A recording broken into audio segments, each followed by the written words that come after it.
বৃহস্পতিবার বিকেলে কালিয়াচক ৩ নম্বর ব্লকের কৃষ্ণপুর শ্যামটোলা এলাকায় অনুষ্ঠিত হল প্রয়াত চাই সভার কেন্দ্র সভাপতি তথা অধ্যাপক ডক্টর বিজয় কুমার সরকারের স্মরণসভা। স্মরণসভার শুরুতে ডক্টর বিজয় কুমার সরকারের ছবিতে পুষ্প নিবেদন করা হয়। এই দিন ১ বছর হল প্রয়াত হয়েছেন তিনি। পরিবারে রয়েছে তার স্ত্রী চন্দ্রলেখা সরকার ও পুত্র চন্দ্রজয় সরকার।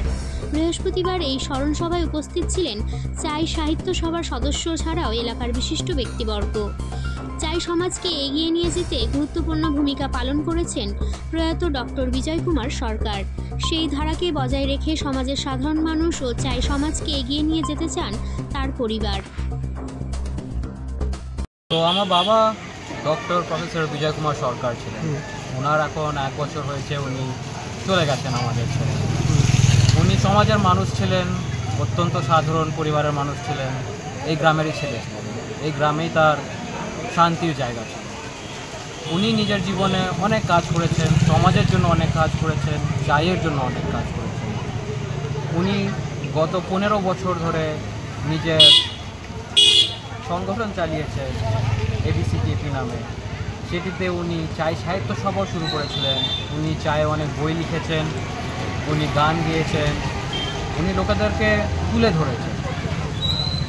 কিন্তু হঠাৎ করে ১ বছর আগে যখন আমার বাবা চলে যান, এই দায়িত্বটা তখন আমাদের উপরে এসে পড়ে। আমার মা চন্দ্রলেখা সরকার আমাদের উপরে এসে পড়ে। কিন্তু একটি গ্রামে কাজ করতে গেলে তার জন্য একটি সহায়তা লাগে, আর সেখানেই আমার দাদা শ্যামল মণ্ডল উনি অত্যন্তভাবে সহযোগিতা করেছেন। আপনার বাবা চাই সাহিত্য সভার কী দায়িত্ব ছিলেন? চাই সাহিত্য সভা যেটি ছিল সেটি আমাদেরই যে ট্রাস্টটি ছিল সেই ট্রাস্টেরই একটি পার্ট ছিল। উনি সেটা স্থাপন করেছেন। সেটি কোনোদিনই রেজিস্টার ছিল না, কিন্তু আমার বাবাই যেটা চালাতেন। এখন আমরা ঠিক করেছি যে আমরা যে কাজটি করতাম, আমি আর মা, এখন শ্যামলদাও আছেন, আমরা যে কাজটা করতাম সেটা আমরা খালি চাই সমাজ না, প্রত্যেকটি সমাজের জন্য করব।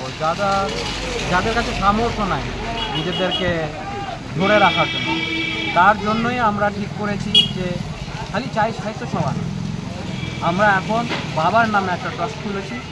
ওই ট্রাস্টের মাধ্যমেই আমরা সবাইদের সাহায্য করি। এটি হতে পারে যে আপনি দেখবেন যে চাই সাহিত্য সভার নামটি এখনও কোনো ব্যক্তিরা ব্যবহার করছেন, তার সঙ্গে আমরা এখন যুক্ত নেই। কারণ আমরা যেটা চাই সেটা হচ্ছে বাবার যে স্বপ্নটি ছিল সেটাকে আগিয়ে নিয়ে যাওয়ার, যার জন্য আমরা আজকে এখানে একটি মন্দির স্থাপন করেছি সমাজের জন্য, সেটি আমাদের জন্য নয়। আমরা স্কলারশিপ চালাচ্ছি আবার সমাজের জন্য, আমাদের জন্য নয়। আমাদের কিছু দরকার নেই, আমরা খালি সেটাই চাইবো যে বাবার ইচ্ছা ছিল সমাজকে ধরে রাখার। যারা বাবাকে মনে রেখেছেন তারাও নিজেদের থেকে যদি কোনোভাবে সমাজকে সাহায্য করতে পারেন, সেটি হলে আমরা খুশি। আপনার নাম? আমার নাম চন্দ্রজয় সরকার, আমি ডক্টর প্রফেসর বিজয় কুমার সরকারের ছেলে।